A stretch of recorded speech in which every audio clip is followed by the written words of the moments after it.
Jumbo, welcome to Beyond 60. And today we want to reintroduce another topic here. And it's called redefining what retirement is all about. Over the years we have had, when you hear the word retirement, you hear about so many other things. But at the end of the day, we want to demystify and really understand what is this retirement word. When you hear the word retirement, what comes to your mind? And we want to justify, is retirement, the aspect and the concept of retirement, is it outdated? So today we're going to demystify that. And going about retirement, all of us are old enough, and for you to understand what retirement is all about, you have to see or you have to study our previous generations, our parents, our grandparents. How were their retirement? And then you figure out, is it the retirement that I want? Because as I told you in the beginning of our video, today we are going to discuss all that, and we are going to demystify what is this retirement thing that you keep imagining yourself. So I want you to think about it. Think about this. Think about retirement this way. You wake up one day, you're old, you cannot work anymore, you cannot go to get a contract. Even if you're energy enough, the age kicks you out automatically, so you cannot go ahead and look for another job. So what do? So it means whatever you do, whatever aspects of life you have at 60 and beyond will depend on what you have done 60 years going backwards. So it is important that we really demystify this retirement issue and take necessary actions when you are young. Because the advantages of being analyzing your retirement is analyzing really what will I do with your time, what will you do with your time, what will you do with whatever you have saved up by then. But then again, the aspect of saving to this young generation is changing. You cannot say we will retire the way our parents retired. Our parents had different ways of retirement. My dad, for example, is turning 70 this year. So when he retired 10 years ago, that's when I got into the retirement industry. So when I really got to understand and tried to analyze his life before retirement and his life post-retirement. So we were looking at several other things, including even the medical aspect of him. Now he doesn't have the medical cover. Now what do we do as a family, as a way to take care of your parents? What do you do? So that is why I was very passionate about it. And I started thinking about what is it really this retirement thing is all about. Because number one, at our age, not everyone can afford to get a job somewhere that has, the pension aspect in it. Not everybody is lucky enough to be employed. We cannot be employed, all of us. But all of us, whether you are employed or not, you will get to a point whereby you are 60 years. So what do you do at that particular time? So the best way to analyze it is to analyze the previous generation and see what things did they do right, what things did they do wrong, and what are they saying at this particular moment. And that's why I said in this channel we are able to demystify what retirement is all about. So it got me thinking.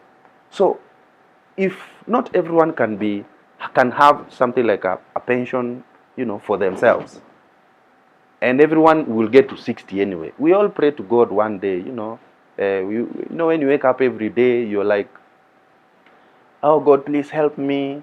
I want to have a good life. I want to have a long life. So what long life, can you define that, what long life is all about? Because that long life, it is your responsibility to know what kind of a life you want. So we might have, people can say, oh, you need to save up for retirement, you need to have a good money, you need to be liquid. All that is important, and all that I agree with. But then again, not everyone can be able to accumulate as much wealth as possible. So at the end of the day, we are able now to demystify this retirement. So it could be thinking, like our parents, for example. Our parents have gone ahead and worked for government, for other institutions, and they have at least a pension to think about. But in this generation, we jobs are scarce. A good example is after COVID. Guys lost jobs. So it meant that even now that the parents who are now retired are taking care of the people, their kids. So we have to analyze all those generations and see what did they do right. Why am I saying this? In Africa, for example, and the world over, we have a very young generation. Africa, for example, is the youngest continent with about 1 billion plus youth.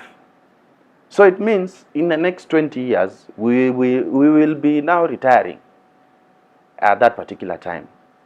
And for me, even using the word retirement gives me chills, because at the end of the day, we don't want a situation whereby we have a place whereby we really define retirement as a withdrawal of some of the sort. Because if you look at the dictionary of what retirement is all about, it says retirement is the time of life when one chooses to permanently leave a workforce behind, or withdraw from one's person or occupation or one's active working life.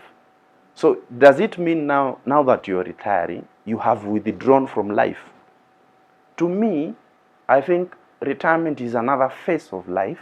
It's like changing a wheel in a car. It doesn't mean the car the car does not move just because it is old. If you buy new tires it can go where a new Range Rover can go. So to me, I'm thinking retirement on that aspect. It's just changing the wheels. But the engine, who is yourself, it still remains to be the same. So at the end of the day, what is this retirement thing? And to me, I think this generation of ours will never retire. And I have a reason for that. Number one, retirement is something very personal. So nowadays youth don't like, to stay in one place for a long time. As in, we like exploring new ways of doing life. It's not like our parents, where when somebody gets a civil job, anashikilia hapo mpaka ana retire. Our life has changed a little bit. So, and not everyone will be into the civil service. Not everyone will be. There are entrepreneurs outside there. So, at the end of the day, it is your responsibility to know what kind of a life you want. And somehow, owing to the withdrawal aspect of retirement, does it mean now if I withdraw from retirement, it means I'm not able to do other things? That's a fact. But we have to demystify this retirement issue to be a very personal way of looking at things. So as we go by, is it outdated? So according to you, can comment down there and say, and ask yourself, and ask, let's have a discussion. Is it outdated? Is the word retirement outdated? Because to me, I think it is. Because the way retirement the way retirement was in our grandfathers and our forefathers, I think it's outdated. And for us to go further, we have to look at the misconceptions of why I think this retirement is outdated. Number one, so many youth think that retirement is a long way to go. It is true, it's a long way. But it doesn't mean that you will not get there. The issue is, how will you get there? And when you get there, how will you enjoy life? Because let's face it, You know, when you hear the word retirement, some people think like, and there are these products, and the market has been able to, these insurance firms have been able now to come up with very active ways of, enticing you to save, bringing you a picture of, you'll have a vacation, in Mombasa, you go to Mombasa, and chill out. But how many times will you go to Mombasa surely and have a holiday? You'll wish to come back home and, and stay and, have your time, go to look for your, yes, that's how retirement is all about. But then again, you need to plan for it. So one of the major misconceptions that the youth have is they see that long life and they say, I'm young enough, I'll save when I'm 30. And I'll give you a practical example. If you start saving maybe 5,000 shillings today and you're 26 years, by the time you're 40 years, you'll have saved maybe, and assuming maybe you have an annual interest of 5%, by the end of maybe your 40 years, you'll have saved around 1 million. It's a calculation I did here.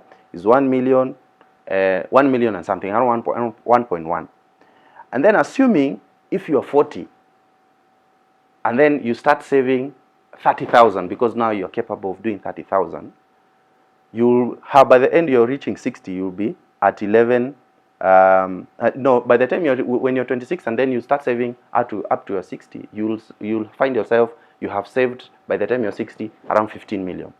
So, but when you're 40, you say, I will delay because I'm young, some responsibilities have come in there, you're not able to save enough. Now, when you reach at 40, you realize, oh man, I have to start saving for my retirement. So when you start saving at 40, it will mean now you'll have to start saving even a bigger chunk, because now you have to recover that time that you have lost. So you'll find maybe you have around 11 million or so when you calculate with around 30,000, and then with a minimum of maybe 5% annual return. So it tells you something. You need to figure out what that conception of the financial aspect is. Remember, this channel will not only speak on financial matters, we will also speak on social aspect of retirement, because I believe retirement is not all about financial aspects. It's also involved, how do you live your life? How do you live your social life? How do you engage with the community? Because at the end of the day, you'll have to give back to the community and help the next generation. Because at this point in time, you have learned the experience. There are so many people who look after you. So I believe retirement is a whole aspect, not only the financial aspect. And this is just an example that, when you think about your financial aspect during your retirement, that is what is important to you at this particular point. Number 2, when you have children, and then you assume that, your children will take care of me. Wacha nizae watoi wengi ndio they will take care of me. But at the end of the day, you ask yourself, how watoi, they are able now also to give, they also have a life for themselves. An example I gave the last time, during COVID time, so many guys lost jobs, so many of them. So it ended up, the reverse. It ended up being a reverse, where now the parents who are now retired are taking care of the people who lost their jobs. Because then again, you can't see your child, going through challenges, and then you just stay like that and you say, I can't help my child. If you have a child, you will be able to see, you will not be able to, no parent will like to see their child suffer. So for that aspect alone, don't assume it. And then these children, again, for example, in these tough economic times, it's hard for these young people to even look for those jobs themselves. So we have to find a way of saying, I don't have to depend on my children when I'm retired. So you can have 10 children, but only one is successful, or 2 or 3 is successful. But will they be able to take care of you, and they have maybe the siblings as well to take care of? So those are the misconceptions that you will want to demystify in your retirement. And that's why I'm saying, I think the concept of retirement is, it's outdated. And we need to rethink about all those aspects that we are discussing here. Number 3, there is this conception of, I will not need a lot of money when I retire, which is true. Because when you're 60, of course you don't have the much responsibilities. Your kids maybe are even grown up, they have moved out of their houses, you're now free. But then again, you still need to be liquid. One thing that will remain constant is the expenses. When your grandchildren come home, what will they be saying?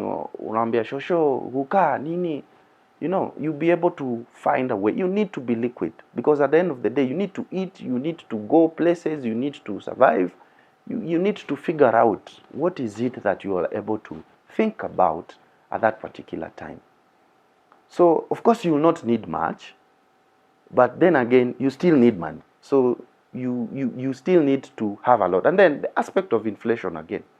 Whatever you are counting now will be a very different figure. 1,000 today will be a very different affair in the next 20, 30 years. 1,000 will be like, I think, will be like maybe 500 shillings or 400 shillings, whichever. But it will have diminished that value. So the aspects of inflation, again, you have to really look at it and see where is the world going, and you're able now to figure it life like that. And then the compromising your life pre and post retirement, because when I look at my dad, for example, I'm able to see the difference. It is very clear, because the income that he used to have when he was at work is different from now that he's retired. And my dad is lucky because he organized himself well, and there are people who do that. And the reason why I'm saying that is I'm not old enough, and I don't know everything about retirement. So maybe somebody who is older than me might think, this young man, what is he saying? But at the end of the day, if we don't look at the old people, how else are we supposed to change the way we do things? We are supposed to see things in a different perspective. If I look at my dad today, I'm figuring out in the next 20 years or 30 years, will I have the same life that my dad is having? So you have to figure out the challenges that he's facing now. And this is why this channel is for you. You're able now to learn all that. It's not always about money.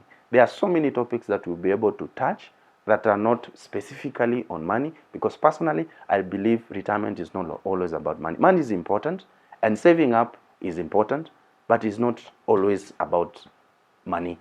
It is always about other things as well. So that's another misconception, that maybe you won't need a lot of money. You will need money, because one thing that will remain constant will be your expenses. You have to figure out, how will I do my expenses? If you had a car, can you be able to fuel it now that you're retired? Will you be able to run a few errands here and there? What will you be doing mostly with your time? You have to demystify that. Another misconception is very simple. You're employed, for example, and you say, whatever I'm saving, I have NSSF, I have NHIF. I think that one will be enough. If I get the pensions, I know the pension industry has changed, and right now the contributions for NSSF has gone up. So you're thinking, that will be enough, and my employer will sort me out. And then that is the misconception that our parents had.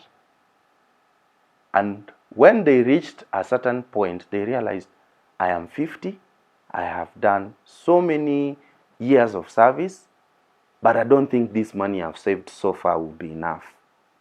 So the aspect of employers, you saying, I have an employer who is taking care of my retirement, it's not enough. It's part of the problem, but it's not 100% part of the solution.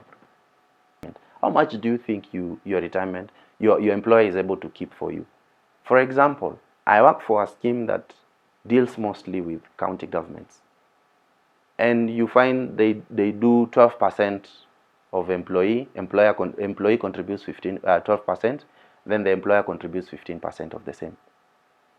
That's 27% of your basic. So if you sit down and say, no, by the time I'm 60, I will have been able to save up this amount of money, and I think that will be enough. What if you lose your jobs in between there? What will you do? What if something comes up? What if you are retrenched, or maybe counties, have done several other things? What if your employer says he's not able to remit? And for example, if you're maybe in the informal sector, what if that company collapses and that is all you had depended on? So what will you do? So that those misconceptions about retirement, you need to have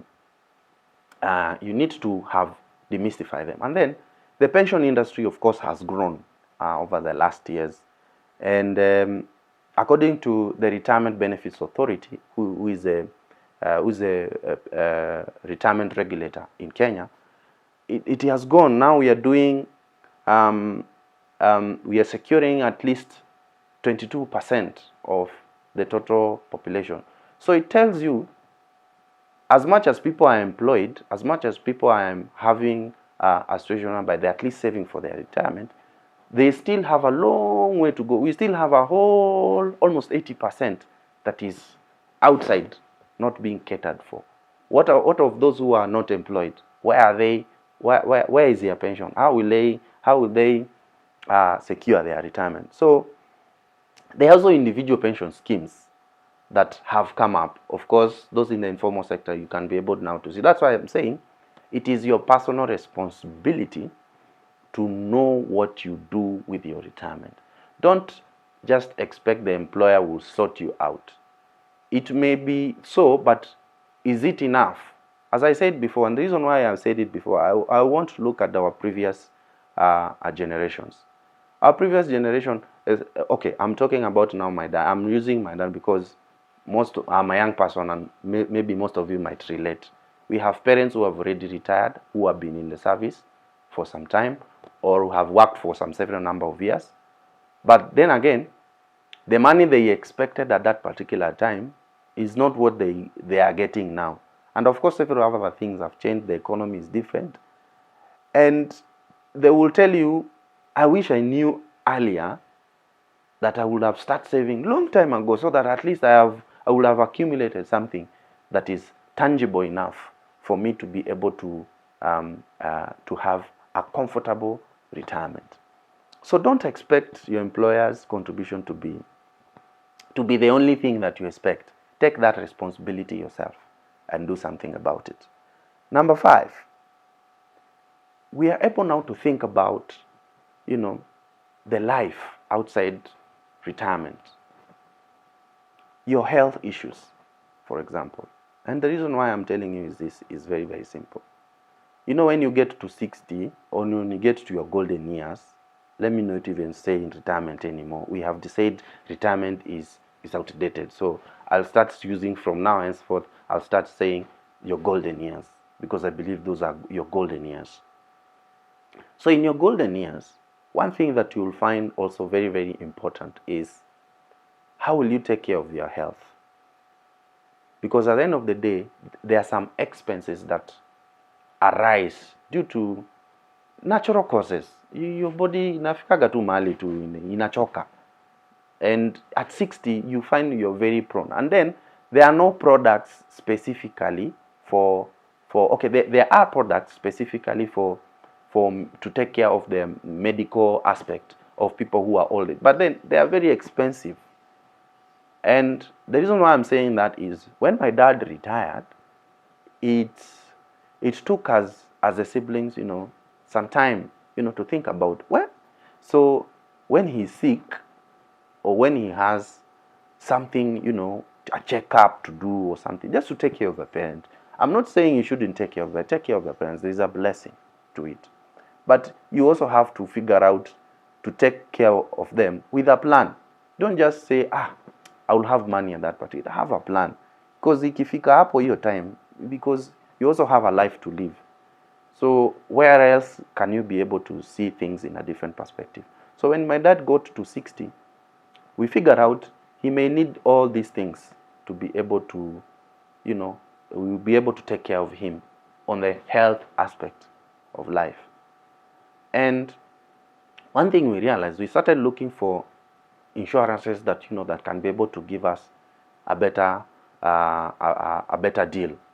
But it was very, very expensive. And it got me thinking, what if we figured it out 20 years ago that my dad would be retiring anyway? So by the time we are 25, or I am 25, or our siblings are 25, we say 10 years towards his retirement, we start saving up for his medical bill, so that when it gets to 60, it doesn't become a very big, huge burden for us. And that is what I want the young generation of Africa to think about, and even especially Kenyans to think about. Because we have older parents, when it gets to those ages, you try calling people, you try calling so many other things, you feel bad because you're not able to do it. That's why now you find stresses go up, depression go up, because of you want to help, but you don't have a way to do it. So what if we plan ourselves better and, learn from this generation, so that we don't make the same mistakes to our kids. You don't expect your kid to, to help you every single time. Let's have a situation whereby the kids themselves know it is their responsibility. And sometimes these kids might ask, when daddy didn't take care of himself when you're still working? He used to have money before. At that particular time, maybe the kids will say it innocently, but when you take time to think about it, they are saying something very, very serious. And sometimes we have to sit back and analyze, what is it that really I'm about? Should I really burden my kids at their age? Because I normally see my dad always tells me, I don't want to burden you with so many things. If I'm able to take care of myself, that is what I will do. So at the end of the day, as we say, no, for us to take care, let us, you have taken care of us up to where we have reached. So let us also take care of you at this particular, at least something to, tangible. And then when you're able now to reach at that particular point, you're able now to see your life, take time with your parents. Take time to, analyze how is their time, how is their spiritual life, how is their financial life, how is their work life related. Are they able to balance all that and enjoy life? If you look at the people who have lived 80 years, 90 years, what is it that they have been able to do? Ni nini wanafanyanga wanakaa that long? You get? Is it their habits of eating? Is it age? Is it so many other things, aspect of life? So in conclusion, I'll say this. The aspect of retirement, according to me, is outdated. And I've given you several reasons as to why. There are so many reasons outside there. I couldn't go beyond that. There are so many other aspects of retirement. And if you want to have a comment, let's have a chat. Let's have a conversation. And let's hear what you think about. What you really think about, or what can you really help? Because what I'm passionate about is seeing a future that we are able to analyze what our generation did before, and we're able to learn from them. I'm not Mr. Know-it-all. I will not tell you I know everything. But at least I know something, that I know there is a gap somewhere that we need to fill as a young people. Kenya is a young country. And in the next 20 years, we are the generation. And I just want to give you a statistics here that was very, very interesting. And when I was doing my research, it caught my eye.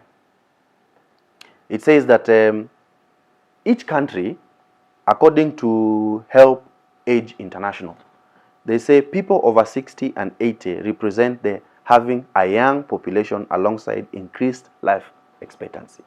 So even statistics have been able to prove that people are living now longer due to the improved medical experiences and the internet and the way of life. People are now living longer, and it's suggesting that in the world, according to the United Nations estimates, by 2050 there will be almost 2 billion people over 60 worldwide, close to 80% of whom live in the developing countries. What does that one tell you? So out of the 2 billion people, we will be the most generation that will have the biggest old people in the world. So think about it. So how will you be able to, live that life at that particular time?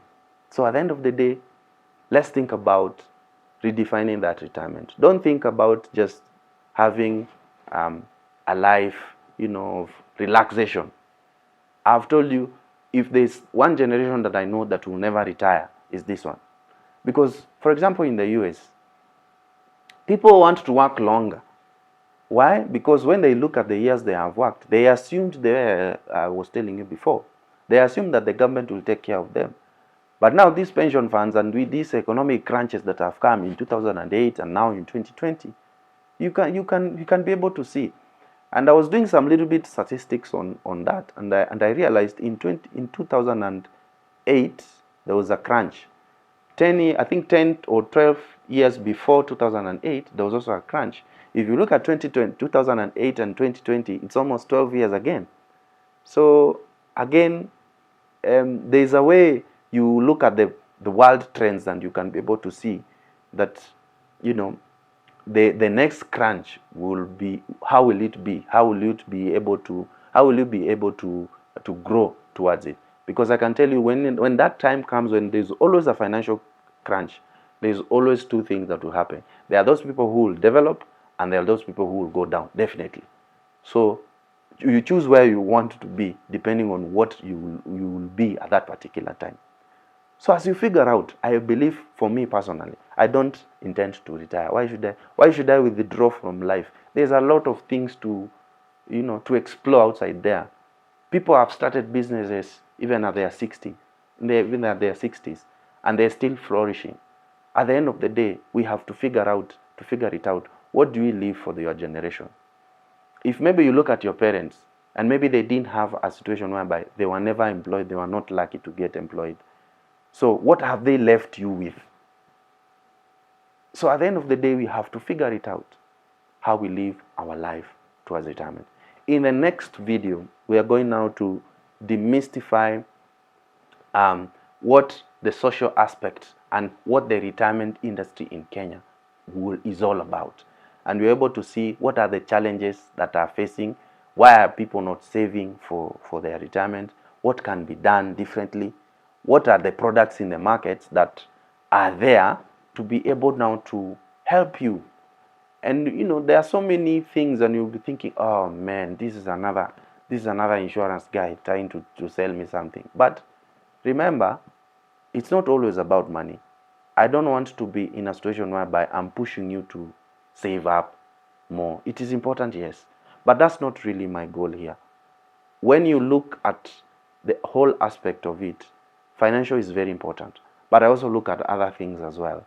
So retirement has been demystified as, you should have money. Money is important, and I agree.